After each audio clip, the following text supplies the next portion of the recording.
Hello guys, ako si Engineer Adrian and this is my vlog. Ngayon, i-unbox natin yung Galaxy S20 Plus from Samsung. Actually, na-open ko na siya mga few days ago, pero naisip kong i-vlog kasi alam ko marami sa atin na gusto malaman kung ano yung laman niya sa loob. So bago natin siya buksan, malaman muna natin kung magkano yung presyo niya. So dito, gusto niyo malaman ng price niya, dito sa UAE, ang presyo niya ay nasa around 3,599 dirhams or 3,600 dirhams. Depende sa connectivity. Ang pinili ko ay 5G at cosmic gray ang kinuha kong kulay. Tapos, ang kanyang memory ay 128 at meron siyang freebies. May kasama siyang freebies, papakita ko mamaya. So, kung gusto niyo i-convert ang 3,800 dirhams into peso, I'm not sure kung magkano dyan sa Pilipinas, pero mga around nasa 52,000 pesos siguro, roughly. Okay. So, ang unang freebies na kasama ay Samsung Buds Plus. Ito ay worth 600 dirhams. Mga nasa 7,000 pesos. So, kung hanapin natin kung magkano ang Samsung Buds Plus, mostly nasa Amazon ay 552 dirhams.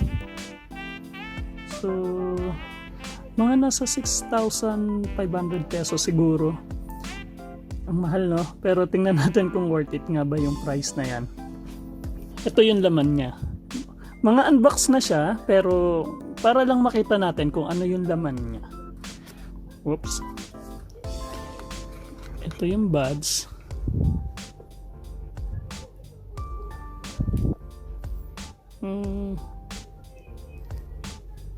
Ito siya. Ito yung left. Yung right. Ang ganda, ang bigat. Tapos, yung laman ng boxes niya ay charger na C-type. Tapos, mga pang-replace ng buds. Sa earbuds niya. Pasoli natin. Kasi hindi ko naman masyado nagamit to dahil C-type din yung charger ng S20 Plus. So, okay. At least meron tayong extra pag nasira ang ating charger. So, ayan siya.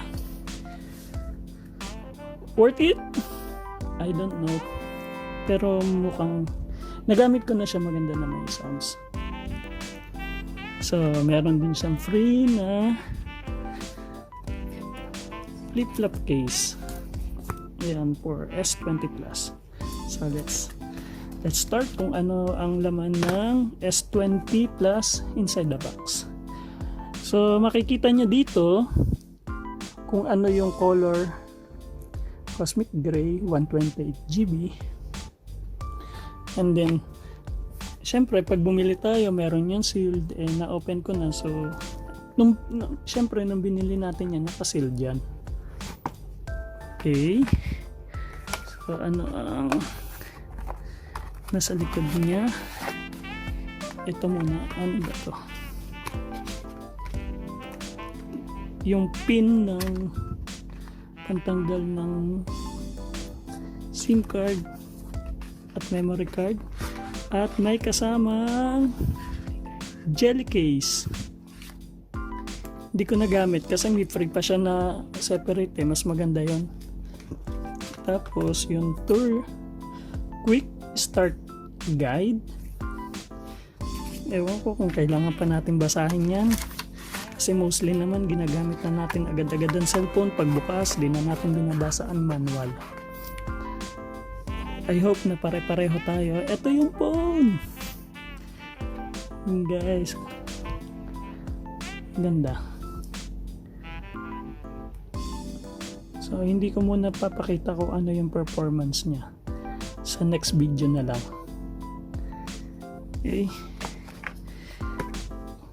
Tapos, ang laman ng box ay manual ulit. Okay. Charger na super fast charger. Gano ka fast? Hindi ko alam. Pero sabi niya super fast. Tapos, ang ano nandito? Meron siyang kasamang cord ng charger. Na ang cord ng charger ay magkabila ang C-type. C-type tapos C-type. I think lahat ng device ngayon ay nagmamigrate na into C-type to C-type. Most of the models ng mga cellphone ngayon. Tapos may kasama din siyang headset. Ayan o. Pero C-type na yung dulo. Wala ng 3.8mm na pang mga common na ginagamit natin dati. So ayan. Kala ko wala. Meron pala. Actually alam kong meron. Siyempre na-open ko na to before eh. Tapos ayan, kinalat ko na. So ano pa laman ng kahon? Wala na. Yun lang. So ang laman in summary, meron tayong headset na C-type ang dulo. Meron tayong karton. Meron tayong charger, super fast charger. Saka meron tayong cellphone sa loob. Saka jelly case. So sa loob ng box, kapag binili nyo ang S20 Plus ng Samsung Galaxy, ito ang makukuha nyo.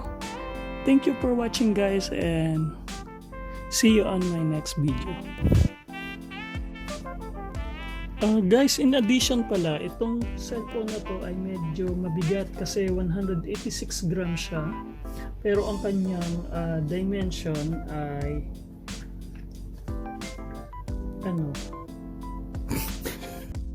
Guys, in addition pala, itong cellphone na to ay medyo heavy siya para sa isang kamay. So parang mahirap siyang i-navigate kung maliit ang kamay niya. Katulad ko, medyo maliit ang kamay ko eh.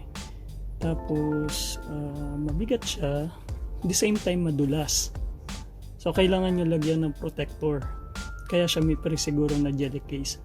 Tapos ang kanya kasing ang kanyang processor maganda din.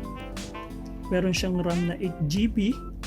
Meron siyang storage na 128GB, pero pwede niyo siyang i-expand up to 1 terabyte. Up to 2 terabyte pala. Tapos maganda yung battery niya kasi 4,500 microampere ba ang tawag doon? MAH battery. Tapos ano pa ba?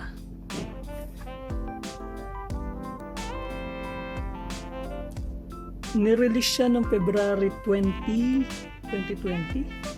pero ngayon lang nabili. Tapos meron din siyang water and dust resistant up to 1.5 meters daw for 30 minutes. Ibig sabihin fresh water. Huwag hindi dahil waterproof siya, ilulubog niyo siya sa tubig, lalong-lalo na sa salt water. Hindi pwede, masisira yung cellphone niyo. Tapos meron siyang 12 megapixel na second camera, meron siyang first camera na 64 megapixel telephoto, at meron siyang ultra wide. Maganda yung camera nito eh. Iaano na lang natin next video. So thank you guys, see you on my next video.